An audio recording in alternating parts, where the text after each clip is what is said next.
In the previous lecture, we have learned how to implement a given function using a multiplexer. That was one example. In today's lecture, we will see the same for another example. You can download the notes from the link provided in the description. We know that in order to implement any function, we must first define the truth table. Remember that the truth table is the initiation for any implementation. To write the truth table, first we need to decide number of inputs and number of outputs. Here the number of inputs depend on the given function. You can see that the maximum value given in the question is 5. That is, you have minterms from 0 to 5. Total of 6 minterms. Also we know that for n variable function we have 2 power n minterms. That is, the variables must be written in the form of 2 power n to decide the total number of inputs. But 6 can't be written as 2 power n. So we need to check for the higher number. So the higher number and the next possibility is 8. 2 power n equal to 8. So n is 3. That is, we have 3 inputs. Once you have the number of inputs, you need to write the truth table. As you have 3 inputs, you have 8 possibilities. 0, 0, 0 to 1, 1, 1, 0 to 7. The input side is written. Now let us write the output side of the truth table. We have this function y is summation of minterms 0, 2, 3, 5. That is, these minterms are high. At these places you will write 1. 0th minterm is high, so here it is 1.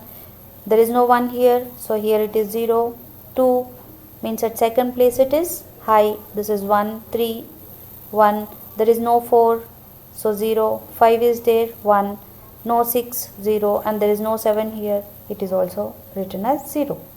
So this is how you have written the entire truth table.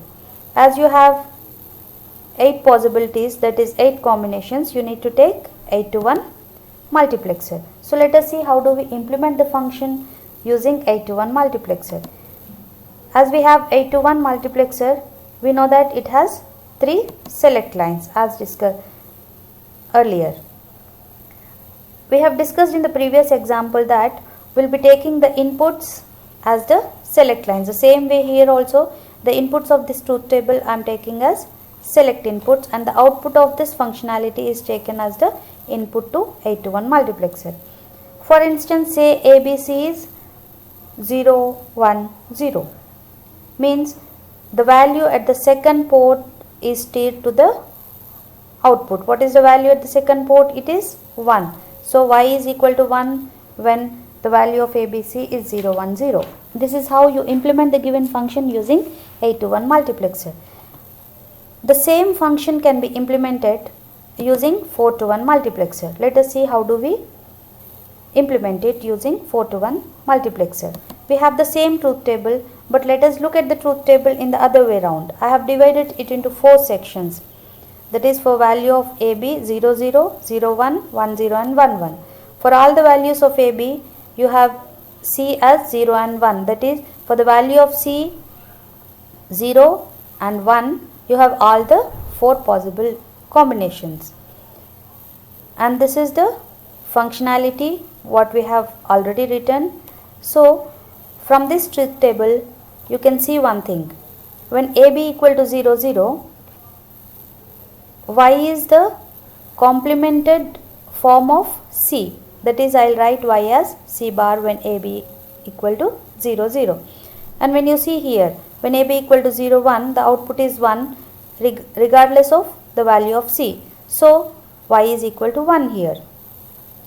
Similarly, when AB equal to 1, 0, you can see that both C and y are equal. So I will write y as C. And when AB equal to 1, 1, the y is 0, 0. Means regardless of the value of C, y is 0.